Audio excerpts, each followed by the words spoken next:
بسم اللہ الرحمن الرحیم الحمد للہ رب العالمین اللہم صلی علی سیدنا محمد وعلی آلہ وصحبہ وبارک وسلم اللہم فقہنا فی الدین وعلمنا التأویل والہمنا بفیض فضلک رشدنا یا رب العالمین۔ الحمدللہ ہمارے عقائد کے دروس جاری ہیں، اور ہم پچھلی مرتبہ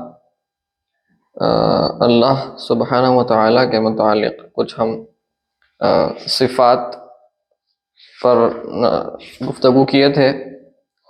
آج ہم اسی پر مزید اور گفتگو انشاءاللہ ہم کرنے والے ہیں۔ تو میں پہلے امام شرب اللہ علی کیا فرما رہے ہیں ہم پڑھ لیتے ہیں، اور پھر ہم تھوڑی سی گفتگو کریں گے۔ تو ہم پڑھے تھے ہی از پری ایٹرنل وداؤٹ بگننگ، اس کی کوئی بگننگ نہیں ہے، eternal without end، کوئی اس کی انتہا نہیں ہے۔ He never perishes nor ceases to exist، nothing occurs except as he wills، لا يكون إلا ما يريد، صرف وہی ہوتا ہے جو وہ چاہتا ہے۔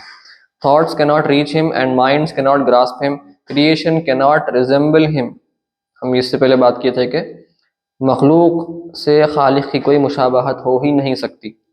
He is living حی and never dies، he is self-subsisting Qayyum and never sleeps، he is all-hearing السمیع and all-hearing البصیر، he is an interlocutor متکلم with pre-eternal speech that is an attribute of his essence transcendent above any letters or sounds۔ Physical directions cannot contain him، he begets not nor was he begotten، there is no equivalent to him whatsoever۔ His divine attributes are pre-eternal and to him belong the most beautiful names۔ Everything in the seven heavens and seven earths glorifies him, and there is not a thing except that it glorifies him with praise۔ We praise him for his continuous blessings, for he creates without need for his creation, sustains without difficulty, causes death without fear, and resurrects without hardship۔ He was always pre-eternal along with his attributes before he created anything۔ He did not acquire any new attribute after creating his creation that did not exist before creation۔ So he was Lord without servant, creator without creation, and the giver of life and death before having given any life or death۔ This is true because he is able to do all things, while everything is in utter need of him।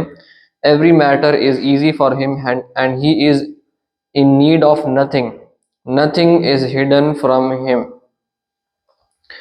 تو یہاں پر گفتگو جاری ہے، امام شرب اللہ علی فرما رہے ہیں۔ تو ہم واپس جو پڑھ رہے تھے، تو ہم 5 صفات اس سے پہلے ہم نظر ڈالے تھے۔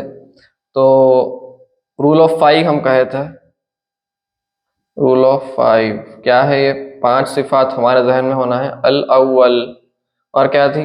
الآخر، اور الخالق، الاحد، اور القیوم۔ تو یہ ہم کہے تھے کہ اللہ کی تعالیٰ کی کوئی بگننگ نہیں ہے، کوئی بگننگ لیس، الآخر and less, Khaliq uncreated، Ahad dissimilar، کوئی مشابہت نہیں ہے مخلوق سے، اور القیوم ہم کہے تھے کہ تغیر سے پاک ہے، not subject to change، کوئی چینج نہیں آتا۔ تو اس کا ہم سرسری طور پر ہم جائزہ لیے تھے۔ ہم پھر اب تھوڑے تفصیل میں جاتے ہیں کہ اللہ تعالیٰ الاول ہے کا مطلب یہ ہوا کہ اللہ تعالیٰ کی کوئی ابتدا نہیں ہے، وہ ہمیشہ سے تھا۔ اب ہم نہیں سمجھ سکتے، ہمارے ذہن میں بات نہیں بیٹھتی کہ بھئی ہمیشہ سے رہنا کا مطلب کیا ہے؟ کیا ہمیشہ سے رہنے کا مطلب یہ ہے کہ وقت جو ہے، اگر آپ وقت کو اگر اس طرح دیکھیں کہ وقت یہاں پر جا رہا ہے پاسٹ میں، اور وقت آگے جا رہا ہے یہ فیوچر ہے، سمجھیے، تو کیا وقت یہ انفینٹی میں جا رہا ہے؟ نہیں، ایسی بات نہیں ہے، کیونکہ ٹائم خود اللہ تعالیٰ کی مخلوق ہے، وقت خود ایک کریشن ہے۔ ویسے ہی اسپیس بھی ہم کہے تھے کہ اللہ تعالیٰ کی کریشن ہے۔ تو اللہ تعالیٰ نہ وقت کا پابند ہے، نہ ہی مکان، نہ زمان نہ مکان، ٹائم اور اسپیس کا پابند خالق نہیں ہو سکتا، کیونکہ یہ دونوں کیا ہے؟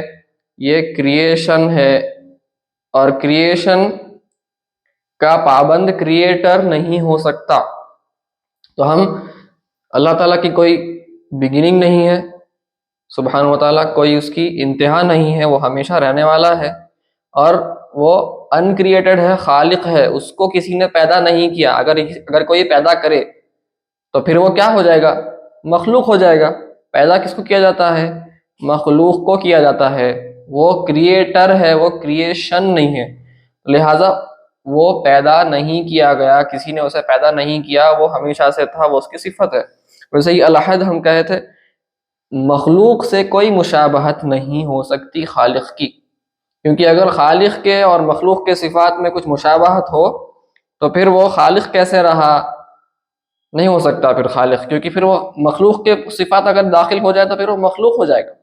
ویسے ہی القیوم وہ تغیر سے پاک ہے، وہ ناٹ سبجیکٹ ٹو چینج، کوئی چینج یعنی اللہ تعالیٰ نے ارادہ فرمایا، اس لیے ہم کہہ رہے ہیں کوئی بھی چیز اگر چینج ہوتی ہے اس کا مطلب کیا ہے؟ چینج کا مطلب کیا ہے سمجھنا ہے۔ کوئی بھی چیز چینج ہو رہی ہے مطلب یا تو کوئی کمی تھی اس میں، ٹھیک ہے، اس میں کوئی نقص تھا، جو جیسے علم ہے، مثال کے طور پر ہم علم حاصل کرتے ہیں تو پہلے ہمارا علم کم ہوتا ہے، پھر آہستہ آہستہ علم ہم جیسے حاصل کرتے ہیں تو علم میں زیادتی آتی ہے، تو ہم کو کچھ چیزیں معلوم نہیں تھی، وہ پھر بعد میں معلوم ہوتے ہیں ہم کو علم حاصل کرنے سے، تو کچھ کمی تھی، کچھ نقص، کچھ ڈیفیکٹ تھا، وہ ڈیفیکٹ ہونے کی وجہ سے اس میں چینج ہو سکتا ہے۔ علم ہمارا کم تھا، کمی تھی، تو وہ ڈیفیکٹ ہونے کی وجہ سے چینج ہمارے علم میں ہو سکتا ہے، ہمارا علم کم ہو سکتا ہے، ہمارا علم زیادہ ہو سکتا ہے، بڑھاپے سے بھول ہو کسی کو تو علم پھر ہمارا کم ہو جاتا ہے، زیادہ تھا کم ہو جاتا ہے۔ تو جو بھی چیز چینج ہوتی ہے اس کا مطلب یہ ہے کہ وہ چیز کیا ہے؟ ڈیفیکٹیو چیز ہے۔ وہ کوئی بھی چیز جو چینج ہو سکتی ہے اس میں اگر چینج آ سکتا ہے، تغیر ہو سکتا ہے، بدلاؤ اگر آ سکتا ہے کوئی چیز میں، تو وہ شے کیا ہے؟ ڈیفیکٹیو ہے، اس میں نقص ہے، وہ کمی زیادتی اس میں ہو سکتی ہے، اس میں ترقی بھی ہو سکتی ہے، اس میں انحطاط بھی ہو سکتا ہے۔ لیکن اللہ سبحانہ و تعالی کی ذات مقدسہ اور تمام صفات مقدسہ، یہ سب چینج ان میں نہیں ہو سکتا، کیونکہ یہ اللہ تعالیٰ کے صفات الہیہ ہیں، مقدسہ ہیں، صفات الوہیہ ہیں۔ صفات الوہیہ میں کوئی چینج نہیں ہو سکتا، کیونکہ وہ اللہ تعالیٰ ہر قسم کے نقص سے، ہر کمی سے، ہر ڈیفیکٹ سے، ہر قسم کے عیب سے اللہ سبحانہ و تعالیٰ پاک ہے، لہٰذا چینج ہونا ایک عیب ہے، تو چینج سے اللہ سبحانہ و تعالیٰ پاک ہے، اس کی ذات پاک ہے، اس میں کوئی چینج نہیں ہو سکتا، اس کے تمام صفات جیسے ہیں وہ ویسے ہی رہیں گے، ہمیشہ جیسے تھے وہ ویسے ہی رہیں گے، اور وہ ہمیشہ کے لیے ان میں کوئی چینج لاحق نہیں ہو سکتا۔ یہ ذہن میں بٹھا لیجئے۔ بات ابھی اگر سمجھ میں نہ آئے کوئی بات نہیں، آہستہ آہستہ آپ کے اوپر چیزیں کھلیں گے، انکشافات ہوں گے جیسے جیسے ہم آگے بڑھتے جائیں گے درس میں۔ تو اب یہاں پر دیکھیے، ہم یہ بات کہہ رہے ہیں، خاص طور پر ہم اس پر توجہ دلا رہے ہیں کہ ڈسسیملر ٹو کریشن، اللہ تعالیٰ مخلوق سے کوئی مشابہت نہیں ہو سکتی۔ اب یہ ہم کیوں کہہ رہے ہیں؟ کیونکہ اللہ تعالیٰ خود قرآن میں فرما رہا ہے کہ لیس کمثلہ شیء، ہم اس سے پہلے بھی دیکھے تھے، یاد ہے، لیس کمثلہ شیء، اس کی طرح کوئی شے نہیں ہے، اس کے جیسے کہ جیسا بھی کوئی بھی نہیں ہے۔ ویسے ہی لم یکن لہ کفوا احد، کفوا احد۔ اب مسئلہ یہاں پر پیدا ہو رہا ہے کہ اگر آپ کہیں گے کہ مخلوق اور خالق میں کوئی سملیرٹی ہو سکتی ہے اگر، تو پھر یہ ان دو آیتوں کا، یہ دو آیتیں محکم آیتیں ہیں، کوئی اس میں ڈاؤٹ نہیں ہے، یہ کلیئر کٹ آیتیں ہیں، متشابہ نہیں ہے، محکم آیتیں ہیں، یہ دو آیتوں کے خلاف ہو جائے گا پھر ہمارا عقیدہ، لہٰذا مخلوق میں اور خالق میں کوئی مشابہت نہیں ہو سکتی۔ ہاں اب سوال آ سکتا کہ بھائی آپ کہہ رہے ہیں کوئی مشابہت نہیں ہے، تو اللہ تعالیٰ کے صفات ہیں، میں 7 صفات مقدسہ ذکر کرتا ہوں یہاں پر، جو کہ علماء عقیدہ فرماتے ہیں کہ یہ مصدر ہیں، یہ مین صفات ہیں، جس کی طرف باقی جو اسماء حسنہ ہے اور جو باقی صفات ہیں وہ انہی کی طرف لوٹتے ہیں. وہ کیا ہے؟ اللہ سبحانہ و تعالیٰ الحی، ہی از دا لیونگ، الحی. پھر کیا ہے؟ العلم، اللہ سبحانہ و تعالیٰ کا عالم ہے، جاننے والا ہے، ہر چیز جاننے والا ہے. العلم، العالم الحیات لکھتے ہیں یہاں پر، لائف. اللہ تعالیٰ الحیات، العلم سب جاننے والا ہے. الارادہ، ارادہ فرمانے والا ہے، جو فرماتا ہے وہی ہوتا ہے. القدرہ، القدرہ. اور 5 السمع، سماعت، سب سن رہا ہے. البصر، سب دیکھنے والا ہے. الکلام، وہ کلام فرمانے والا ہے، قرآن پاک اس کا کلام. تو یہاں پر آپ دیکھیے اللہ تعالیٰ الحی ہے تو ہم بھی زندہ ہیں، ہم کہتے ہیں ہم بھی زندہ ہیں، وہ بھی زندہ ہے. کیا فرق ہے ہمارے اس کے صفات میں؟ کیا یہاں پر کچھ تشبیہ ہو رہی ہے؟ نہیں ہو رہی. میں ابھی عرض کرتا ہوں کیسے. مثال کے طور پر السمیع، سمع لے لیے، ہیئرنگ. تو ہم بھی سمیع ہیں، سمیع یعنی جو سنتا ہے، اور اللہ تعالیٰ بھی سمیع ہے. تو کیا فرق ہے دونوں میں؟ تو ہم کہیں گے دیکھیے ہماری سماعت کے لیے کیا کیا ہونا پڑتا. ہم محتاج ہیں، we are needy. We are needy کیوں؟ کیونکہ ہم کو ایئر ہونا، کان ہونا، کان کا پھر اندر کان کا پردہ کام کرنا، سب کان آپ کا صحیح طریقے سے کام کرنا. تو یعنی آپ کو یہاں پر ٹولز کی ضرورت ہے، برابر. پھر ہم یہ دیکھتے ہیں کہ کوئی میڈیم ہونا چاہیے. ہم سائنس میں پڑھتے ہیں کہ ویکیوم میں آواز سنائی نہیں دینے والی ہے، تو کوئی میڈیم ہونا چاہیے. جیسے یہاں پر ہوا ہے، فی الحال ہوا ہے، ہوا میں ہم بات کرتے ہیں تو آواز پہنچتی ہے یہاں سے وہاں تک. ایک میڈیم ہونا پڑتا آواز کو ٹریول کرنے کے لیے. تو مسافت طے کرنے کے لیے آواز کو چاہیے ایک میڈیم، ایک ذریعہ. اگر ویکیوم ہو تو ویکیوم میں ہم بات نہیں کر سکتے، بات سنائی نہیں دینے والی، کیونکہ وہاں پر ساؤنڈ ویوز ٹریول نہیں کر سکتے. پھر ویسے ہی آپ کو اور کیا چاہیے؟ وہ ایک خاص فریکوینسی چاہیے. ہم پڑھتے ہیں سائنس میں کہ کتنی فریکوینسی چاہیے؟ 20 to 20,000 ہرٹز. یہ فریکوینسی میں اگر آپ بات کیے آواز سن سکتا انسان. یہ فریکوینسی کے باہر 20 سے کم یا 20,000 سے زیادہ بات آپ کو سنائی نہیں دیتی. ہمارا کان قابل نہیں ہے، اللہ نے ہمارے کان کو اس قابل نہیں بنایا کہ وہ آواز سن سکے. اور سب سے اہم بات یہ ہے کہ ہم اللہ تعالیٰ چاہا تو سن سکتے.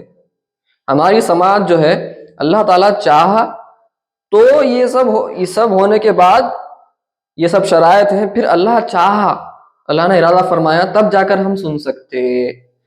تو ہم کیا ہیں؟ ہم فقیر ہیں، ہم فقیر ہیں، ہم نیڈی ہیں، ہم محتاج ہیں. ہماری سماعت محتاج ہے اتنے سارے تمام شرائط کی اور اللہ تعالیٰ کے ارادے کی، برابر. اللہ چاہا تو سن سکتے. لیکن اللہ سبحانہ تعالیٰ جب سمیع ہم کہہ رہے ہیں تو اس کا مطلب ہرگز یہ بالکل نہیں ہے. وہاں پر اب یہ جو اس کا مطلب یہ ہوا یہاں پر کہ ہمارے پاس ایک موڈ ہے، ہمارا ایک سسٹم ہے.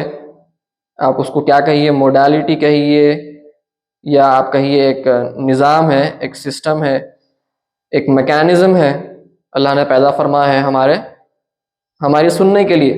ایک پورا نظام بنایا ہے اس نے. وہ نظام اگر نہ ہو تو ہم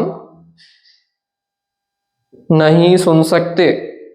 تو یہ ایک میکانزم ہے. تو یہ اس کو آپ بول سکتے ہیں how am I able to listen, how am I able to hear. تو یہ ہمارا ہاؤ ہے، یہ سارا کا سارا ہمارا کیا ہوا، یہ ہاؤ ڈو آئی لسن. تو یہ ہمارا ہاؤ ہے، اس طرح ہم سنتے ہیں. تو اس کو آپ بولیں گے ہاؤ. تو ہمارا ایک سسٹم ہے، نظام بنا ہے اللہ نے. لیکن کیا اللہ تعالیٰ کو کوئی نظام کی ضرورت ہے؟ ہرگز نہیں ہے، اس کو کوئی ضرورت نہیں ہے. تو دیر از، وہاں پر ہاؤ کا سوال اٹھ سکتا؟ ہرگز نہیں اٹھ سکتا. ہاؤ، کیف. تو علماء عقیدہ فرماتے ہیں، کیف کہتے ہیں عربی میں، کیف کیسے سنتا ہے؟ تو ہم کہیں گے اس کے لیے، اس کے سننے کے لیے اس کو کوئی ایسے قسم کے نظام کی ضرورت نہیں ہے، وہ بس سنتا ہے۔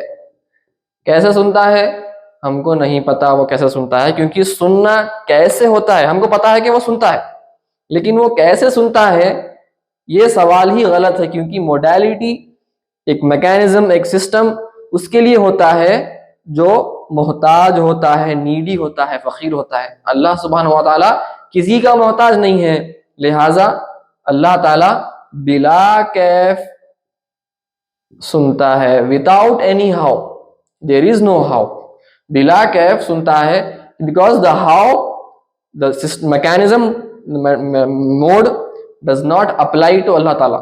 مثال کے طور پر ہم کہتے ہیں زید کہاں ہے، where is زید، آپ بولیں گے ٹھیک ہے زید کہاں ہے کا مطلب سمجھ میں آیا کہ زید کہاں ہے، ٹھیک ہے زید فلاں مقام پہ ہے، حیدرآباد میں ہے، انڈیا میں ہے، امریکہ میں ہے، جہاں پر بھی ہے۔ لیکن اگر میں آپ سے سوال کروں زید کب ہے، when is زید، آپ بولیں گے زید کب ہے، یہ کیا سوال ہوا بھائی، یہ کیا بکواس ہے؟ سوال زید کے متعلق کب ہے کا سوال اس چیز کے لیے ہوتا ہے، کوئی ایونٹ ہے، کوئی واقعہ پیش آنے والا ہے، اس کے لیے کہا جائے گا، کسی شخص کے لیے ہم کب ہے نہیں کہیں گے۔ تو یہ سوال غلط ہے، it does not inapplicable، this is inapplicable، یہ سوال غلط ہے کہ زید کب ہے۔ ویسے ہی اللہ سبحانہ و تعالیٰ کیسے سنتا ہے، یہ سوال ہی غلط ہے، کیونکہ سننا کی موڈالٹی کیف، ہاؤ ڈز اللہ تعالیٰ ہیئر، یہ انیپلیکیبل ہے، this does not apply to اللہ تعالیٰ، اس کو ضرورت نہیں ہے سسٹمز کی، کوئی میکینزم کی، وہ بس سنتا ہے بلا کیف۔ تو ہم کہتے ہیں کہ کیف ہے ہی نہیں، ہم یہ نہیں کہہ رہے کہ کیف ہے لیکن ہم کو سمجھ میں نہیں آتا، ہم یہ نہیں کہہ رہے، ہم کو پتا نہیں ہے، کچھ سسٹم ہے، کچھ میکینزم ہے، ہم کو پتا نہیں ہے وہ کیسا ہے، یہ بات نہیں کر رہے ہیں ہم کہہ رہے ہیں کہ کوئی میکینزم ہے ہی نہیں، اللہ تعالیٰ بغیر کوئی کیف کے، بغیر کوئی how, without a how، without any mechanism he hears۔ تو ہم میں اور اس کی سماعت میں یہ فرق ہے، صرف اور صرف یہ جو لفظ ہے نا سمیع، بس یہ ایک ہے، جس کو کہتے ہیں متحد اللفظ، لیکن معنی بالکل الگ ہے، یہ معنی کچھ اور ہے، یہ کچھ اور ہے، دونوں میں معنوی اعتبار سے کوئی بھی مشارکت، کوئی بھی مشابہت ہرگز نہیں ہے، صرف اور صرف نام ایک ہے، کیونکہ اللہ تعالیٰ سے ہم کو ربط قائم کرنا ہے تو ہم وہی سمجھ سکتے ہیں جو ہماری زبان میں الفاظ ہیں، تو اللہ تعالیٰ نے ہم کو وہ الفاظ دے دیے ہیں کہ تم مجھ سے ربط پیدا کرنا ہے، کانٹیکٹ کرنا ہے، میرا تعلق قائم کرنا ہے مجھ سے، میرے قریب ہونا ہے، تو تم کو تمہاری زبان کے لحاظ سے کچھ الفاظ چاہیے جس سے تم مجھ سے بات کر سکو، جس سے تم میرا کلام سمجھ سکو۔ تو لہٰذا یہ الفاظ ایک ہیں، صرف لفظ ایک ہے، ورڈ ایک ہے، میننگ بالکل مختلف ہے، یہ میننگ بالکل مختلف ہے، کوئی بھی بیچ میں سملیرٹی ہرگز نہیں ہے۔ تو ہم اللہ تعالیٰ کے صفات ہم کیسے ہیں، اس کی ذات کیسی ہے، ہم سمجھ نہیں سکتے، لیکن ہم کو پتا ہے کہ وہ کیا نہیں ہے، وہ بگننگ والا نہیں ہے، وہ ختم ہونے والے نہیں ہے، صفات اس کے اور نہ اس کی ذات، وہ کریٹڈ مخلوق نہیں ہے۔ تو ہم اس سے تنزیہ کہتے ہیں اس کو، کہ ہم اللہ تعالیٰ کیسا ہے وہ تو ہم نہیں سمجھ سکتے، لیکن ہم وہ کیسا نہیں ہے وہ سمجھ سکتے ہیں، جس کے ذریعے ہم ہمارے عقائد کو درست رکھنے کی کوشش کرتے ہیں۔ تو یہاں پر ہم سورہ اخلاص کو ایک بار دیکھ لیتے ہیں کہ سورہ اخلاص ہم پڑھتے ہیں، قل هو اللہ احد۔ اب قل هو اللہ احد کا مطلب کیا ہوا تو ہم دیکھ لیے، قل هو اللہ احد، اللہ ایک ہے، اور ایک کا مطلب کیا ہے، یونیک، انفرادیت ہے، اس کے جیسا کوئی بھی نہیں ہے، کوئی مشابہت نہیں ہے، کوئی مماثلت نہیں ہے۔ یعنی کیا مطلب ہوا، اگر ہم کبھی قرآن میں کوئی یا احادیث میں کوئی ایسے الفاظ آ جائیں جس کا لٹرل میننگ اگر لیا جائے، کیا، جس کا لٹرل میننگ اگر لیا جائے، ظاہری معنی، اگر ظاہری معنی آپ کو دکھاتا لگتا ہے کہ وہ مخلوق سے مشابہت ہے، تو پھر اس کو آپ ظاہری معنی کو قبول نہیں کر سکتے، کیونکہ ہمارے پاس محکم آیات ہیں، ہم دیکھیں لیس کمثلہ شیء ولم یکن لہ کفوا احد، تو آگے ہم پڑھیں گے کہ متشابہات کے ساتھ کیسا معاملہ کرنا چاہیے، لیکن لٹرل معنی کو ہم نہیں لیں گے۔ مثال کے طور پر لوگ کہتے ہیں، یہ مسئلہ یہ ہے، ہم عقیدہ پڑھتے نہیں ہیں، ڈائریکٹ قرآن حدیث پڑھنے سے یہ مسائل پیدا ہوتے ہیں۔ لوگ کہتے ہیں کہ اللہ تعالیٰ وقت ہے، کیونکہ دہر قرآن میں احادیث میں دہر آیا ہے، اللہ وقت ہے۔ نہیں، اللہ وقت نہیں، ہم نہیں کہہ سکتے کہ اللہ وقت ہے، یہ ترجمہ نہیں کرنا چاہیے۔ ویسے ہی قرآن میں آیا ہے نور، کیا نور کی کیا ترجمہ آپ کریں گے؟ لائٹ، لائٹ کا ترجمہ کریں گے آپ؟ لائٹ تو مخلوق ہو گئی۔ ابھی ہم کہیں قل هو اللہ احد، اللہ مخلوق سے بالکل مختلف ہے، مخلوق سے مشابہت نہیں ہو سکتی، تو نور کا آپ معنی لائٹ نہیں کر سکتے یہاں پہ ترجمہ۔ وہ یا تو آپ کہیے مجھے نہیں پتا، یا آپ کہیے وہ منور فرمانے والا ہے، اس دنیا کو منور فرمانے والا ہے، روشن فرمانے والا ہے، یہ کہیے۔ آپ اس کو ڈائریکٹ روشنی کا ترجمہ کرنا، یہ بالکل مشابہت پیدا کر دینا ہو جائے گا، جو کہ کفر تک لے جا سکتا ہے، ٹھیک ہے؟ کیونکہ آپ اپنے ذہن میں اگر کوئی مخلوق کی طرح کوئی بنائیں، اب لوگ جو ہیں الگ الگ بت بناتے ہیں اپنے ہاتھوں سے بت بنا کر وہ کیا کرتے ہیں؟ پوجا کرتے ہیں۔ تو اگر کیوں اس کو پوجا غلط کیوں ہے؟ آئیڈل کیوں ہے؟ آئیڈل بناتے ہیں جو مخلوق کی طرح وہ خدا ان کے اپنے ہاتھ سے بناتے ہیں، بت بنا کر پوجا کرتے ہیں۔ لیکن اگر کوئی اپنے ذہن میں، مائنڈ میں کوئی مخلوق کی طرح کوئی آئیڈل بنا لے، تو وہ بھی تو کریشن ہی ہوا نا، بظاہر باہر نہیں ہے کریشن، لیکن آپ کے ذہن میں مینٹل کریشن تو ہے، وہ اٹس اے مینٹل کریشن۔ تو جب کریشن بنا دیا گیا، خدا کو تصور کر لیا گیا، تو پھر وہ مخلوق ہو گیا۔ مخلوق ہو گیا تو پھر وہ خالق کہاں رہا؟ انکریٹڈ کہاں سے رہا؟ نہیں ہو سکتا۔ تو ہم خدا کا تصور نہیں کر سکتے، ہم یہاں پر نفی کر رہے ہیں کہ مخلوق کے صفات خالق میں نہیں پیدا ہو سکتے۔ تو ہم قل هو اللہ احد کا معنی سمجھ گئے۔ پھر اللہ الصمد، الصمد، اللہ الصمد، صمد کا مطلب کیا ہے؟ تو ہم دیکھتے ہیں اردو میں کہ بے نیاز کہا جاتا ہے، اللہ تعالیٰ بے نیاز ہے، بے نیاز ہے۔ بے نیاز ہے کیا مطلب؟ تو یاد کر لیجیے ایک چیز، ہمارے استاد محترم فرماتے ہیں کہ المستغنی عن کل ما سوا المفتقر الیہ کل ما عدا۔ کیا مطلب؟ کہ ایوری تھنگ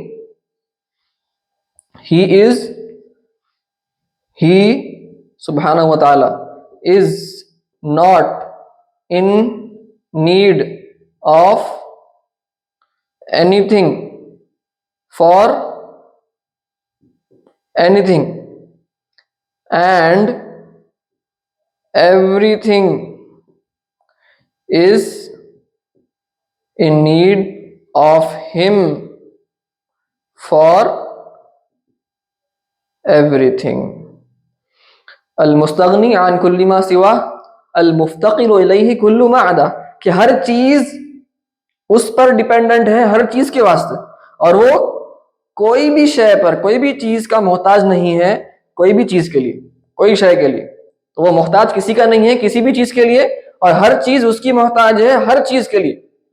تو یہ ذہن میں رکھ لیجیے، الصمد کا مطلب ہے وہ ہر چیز اس پر ڈیپینڈنٹ ہے، ہر چیز کے لیے، everything is dependent on ہم for everything, and he is independent of everything for anything. اس کو کوئی چیز کی ضرورت نہیں ہے کسی بھی چیز کے لیے۔ تو یہاں پر اللہ الصمد، لم یلد ولم یولد، کیا مطلب؟ لم یلد ولم یولد، اللہ تعالیٰ فرماتا ہے کہ اس نے نہ ہی پیدا، اس نے کسی بیٹے کو جنا، نہ ہی اس کو جنا گیا۔ کیا مطلب؟ یہاں پر کیا ہو رہا ہے؟ تو یہاں پر یہی بات ہو رہی ہے کہ اب دیکھیے، مخلوق کے واسطے پیدا کرنا، اس کو انگریزی میں ہم کہتے ہیں بیگیٹ، جننا، بچہ پیدا کرنا بایولوجیکلی، قدرتاً جو ایک نظام بنا ہے کہ ماں باپ ہوتے ہیں، ان سے پھر بچے پیدا ہوتے ہیں، نسل آگے بڑھتی ہے، تو یہ بیگیٹ کہتے ہیں انگریزی میں، لم یلد ولم یولد۔ اب یہاں پر آپ دیکھیں گے ایک انسان کے لیے پرفیکشن کیا ہے؟ اگر کوئی بچے پیدا نہیں کر پاتا، صلاحیت اگر نہ ہو، کوئی بھانج ہے عورت یا مرد ہو، تو ہم کہیں گے وہ امپرفیکٹ ہے، ان میں کمی ہے، کہ وہ بچے پیدا نہیں کر پا رہے، نسل آگے اپنی بڑھا نہیں سک رہے، لیکن خدا کے لیے یہ بچے پیدا کرنا یہ ایک ڈیفیکٹ ہے۔ ایک انسان کے لیے بچے پیدا کرنا پرفیکشن ہے، اچھی چیز ہے، لیکن خدا اگر ہے اور وہ بھی اس کی نسل ہے تو پھر وہ اس کے لیے ڈیفیکٹ ہے۔ کیوں؟ کیونکہ پھر اس سے کچھ کریٹ ہو رہا ہے، اور کریشن میں اور کریٹر میں مماثلت پیدا ہو رہی ہے، تو وہ خدا کے لیے عیب ہو جائے گا، اور خدا ہم کو پتا ہے ہر قسم کے عیب سے، ہر قسم کی کمی سے، نقص سے پاک ہے، لہٰذا اللہ تعالیٰ مخلوق سے بالکل مشابہ ہرگز نہیں ہے، کوئی مماثلت نہیں ہے، کوئی مشابہت نہیں ہے۔ تو یہاں پر وہی لم یلد ولم یولد کا مطلب وہی ہوا، ولم یکن لہ کفوا احد، اور کوئی بھی اس کا ہم پایا، ہم پلہ، اس کے برابر والا کوئی بھی نہیں ہے۔ تو بیسیکلی ایک ہی معنی کا یہاں پر توجہ دیا جا رہا ہے ہمارے کو کہ اللہ تعالیٰ مشابہ ہرگز کریشن سے نہیں ہو سکتا۔ تو اس لیے علماء فرماتے ہیں کہ مہما تصورت بذلک فاللہ خلاف ذلک یا فاللہ لیس بذلک، یعنی تم ذہن میں کچھ بھی خیال کر لو، جو کچھ بھی گمان آئے تمہارے ذہن میں، تو تم جو کچھ بھی خیال کرو، گمان کرو، تصور کرو، جو کچھ بھی آتا ہے، تو اللہ تعالیٰ ویسا ہرگز نہیں ہو سکتا، کیونکہ لا تدرکہ الاوہام، لا تبلغ الاوہام، وہم یا تصور اس کو کبھی نہیں گمان کر سکتا۔ وہ کیسا ہے ہم کبھی نہیں سمجھ سکتے، کیونکہ جو کچھ بھی ہم سمجھیں گے، غور و فکر کر کر سوچیں گے، خیال کریں گے، گمان کریں گے، تو وہ کیا ہو جائے گی؟ وہ کریشن ہوگا ہمارے ذہن میں، مینٹل کریشن ہو جائے گا، اور وہ کریٹر ہے، کریٹر کریشن نہیں ہو سکتا، ہرگز نہیں ہو سکتا۔ تو یہ ہو گیا سورہ اخلاص کا ترجمہ آپ کے سامنے، تھوڑی سی اس کی تفسیر ہم پیش کر دیے، سمجھنا کیسے سورہ اخلاص کو۔ تو ویسے ہی بات ختم ہو رہی ہے کہ ہم کہہ رہے ہیں اللہ تعالیٰ الحی ہے، الحی وہ زندہ ہے، یعنی ہمارے کو بتایا جا رہا ہے کہ اللہ تعالیٰ تم کو دیکھ رہا ہے، تم جو کچھ کر رہے ہو وہ تم کو دیکھ رہا ہے، تو بی اویئر، ہر وقت تقوی پرہیزگاری اختیار کرو، وہ زندہ ہے۔ لیکن اس کی حیات اور ہماری حیات بالکل مختلف ہے۔ ہماری حیات کیسی ہے؟ اس کی ایک بگننگ تھی، ہماری حیات ختم ہونے والی ہے، ہماری حیات مخلوق ہے، کریٹڈ ہے، اور ہماری حیات مخلوق ہے، مخلوق کی طرح ہے، آپ میں ہم سب کی حیات ملتی جلتی ہے، اور پھر ہماری حیات تبدیلی ہوتی ہے، چینج لاحق ہوتا ہے، لیکن اللہ تعالیٰ کی حیات بگننگ لیس ہے، کوئی ابتدا نہیں ہے، کوئی انتہا نہیں ہے، وہ ہمیشہ سے حی تھا، ہمیشہ رہنے والا ہے، اس کو پیدا نہیں کیا گیا، اور وہ مخلوق کی طرح اس کی حیات نہیں ہے، نہ ہی کوئی چینج آنے والا ہے اس کی حیات میں۔ ویسے ہی اس کا علم ہے، وہ سب جانتا ہے، اس کا علم بھی ہمیشہ سے تھا، کوئی ابتدا نہیں ہے، کوئی انتہا نہیں ہے، اس کا علم کو بنایا نہیں گیا، اس کا علم مخلوق کے علم کی طرح کا نہیں ہے، وہ سب جانتا ہے، باریکیاں جانتا ہے، تفصیلات جانتا ہے، ہر چیز جانتا ہے۔ ہمارا علم الگ ہے، ہم کمی ہے، ہمارے علم میں نقص ہے، اور اس کے علم میں کوئی تبدیلی پیدا نہیں ہوتی کہ وہ پہلے جانتا تھا کچھ، پھر بعد میں اس میں اضافہ ہو گیا، نہیں، نعوذ باللہ من ذلک۔ اس کا علم ہمیشہ سے ایک ہی رہے گا، کیونکہ وہ ہر چیز جانتا ہے، ہمیشہ سے جانتا ہے، ہر وقت جاننے والا ہے، اور آخر تک جانتے رہے گا، ہمیشہ جانتا رہے گا، تو اس کے علم میں کوئی چینج لاحق نہیں ہونے والا، اس کا علم بدلنے والا نہیں ہے، تبدیل ہونے والا ہرگز نہیں ہے، کوئی نقص کمی نہیں ہے، یا نہ کوئی زیادتی ہونے والی ہے، کیونکہ وہ سب جانتا ہے۔ ویسے ہی ارادہ، قدرت، اس کی سماعت، اس کی بصارت، اس کا کلام، یہ سب کے سب بگننگ لیس ہے، اینڈ لیس ہے، انکریٹڈ ہے، کوئی مخلوق نہیں ہے اس کے صفات، اور یہ مماثلت نہیں ہے کوئی مخلوق کے صفات سے۔ ہم نے ابھی آپ کو سماعت کا ایک مثال دے کر ہم بتا دیے کہ اس کے صفات، اللہ کے صفات اور ہمارے صفات بالکل الگ ہیں، صرف اور صرف جو لفظ ہے نا، ورڈ، صرف وہ ایک ہے، معنوی اعتبار سے، میننگ کے اعتبار سے کانسیپچولی بالکل الگ ہے، کوئی مماثلت نہیں ہے، ہم نے ابھی آپ کے سامنے عرض کر دیا، اور اس کی تمام صفات جو ہیں وہ کوئی چینج ان میں لاحق ہونے والا نہیں ہے۔ تو انشاءاللہ سوال اٹھ سکتا ہے کہ پھر تقدیر بدلتی کہا جاتا ہے، تو وہ ہم تقدیر کے بیان میں دیکھیں گے۔ فی الحال ذہن میں یہ سب صفات آپ رکھ لیجئے، اور یہ صفات بھی رکھ لیجئے، یہ صفات سلبیہ کہتے ہیں، نیگیشن ہے، مخلوق سے مشابہت نہیں ہے، ہم یہ بتانے کے لیے یہ صفات ہیں، اور یہ صفات معانی کہتے ہیں، یہ صفات بھی اپنے ذہن میں آپ حضرات رکھ لیجئے۔ تو یہاں پر بات سمجھ میں آ گئی، اب ہم پڑھ لیے اب ہم اللہ تعالیٰ سبحانہ و تعالیٰ کے متعلق ہمارا کیا عقیدہ ہونا چاہیے ہم پڑھ لیے. اب آگے ہم کیا کریں گے؟ اب اس کو ڈیفینڈ کریں گے. کیسے ڈیفینڈ کرنا ہے کہ ہمارا عقیدہ درست کیوں ہے؟ اب اس پر آگے ہم نیکسٹ سٹیپ رہے گا ڈیفینڈ کرنا. تو اب سوالات اٹھ سکتے ہیں کہ خدا کو کس نے بنایا؟ جو ایتھیزم کی طرف سے سوالات اٹھتے ہیں، دہریوں کی طرف سے، ملحدین کی طرف سے، یا کرسچینز عجیب و غریب سوال کریں گے آپ سے کہ اللہ تعالیٰ سب کچھ کر سکتا ہے، اللہ تعالیٰ وَهُوَ عَلَى كُلِّ شَيْءٍ قدیر، تو لہٰذا وہ کہیں گے تو پھر عیسیٰ علیہ السلام کیوں نہیں بن سکتا؟ تو یہ سب سوالات ہو سکتے ہیں. تو اب جب ہم عقیدہ پڑھ لیے، ہمارے کانسیپٹس کلیئر ہو چکے، اللہ تعالیٰ بلا کیف، اس کے صفات تمام بلا کیف ہیں، یہ بھی ہم سمجھ لیے، تمام صفات اس کے ازلی ہیں، بگننگ لیس ہیں، ازلی یعنی بگننگ لیس، اور ابدی ہیں، اینڈ لیس، یہ سب دیکھ لیے. مخلوق سے مشابہت نہیں ہے، وہ مخلوق نہیں ہے، اور وہ کوئی چینج ان میں ہو نہیں سکتا. تو جب ہم یہ پڑھ چکے، ذہن نشین کر لیے، اب ہم دفاع کی طرف آتے ہیں. انشاءاللہ اگلے درس میں ہم کچھ ایسے سوالات کے جوابات دینے کی کوشش کریں گے آپ کے سامنے، جس کا اکثر حضرات کو ایک جب وہ سوال سنتے ہیں پہلی بار تو ان کو لگتا ہے بھائی سوال تو بڑا صحیح ہے، تو وہ شک اور شبہات کا شکار ہو جاتے ہیں. لیکن اگر آپ عقیدہ صحیح سے پڑھے ہوتے، عقیدہ اچھا پڑھ لیں گے، درست طریقے سے پڑھ لیں گے، تو پھر آپ کو وہ شک و شبہات کو آپ کو دفاع کرنے میں کوئی مشکل نہیں پیش آئے گی. انشاءاللہ تعالی ہم دیکھیں گے وہ آگے. وصلی اللہ تعالی علی خیر خلقہ ونور عرشہ سیدنا محمد وعلی آلہ وصحبہ اجمعین والحمد للہ رب العالمین.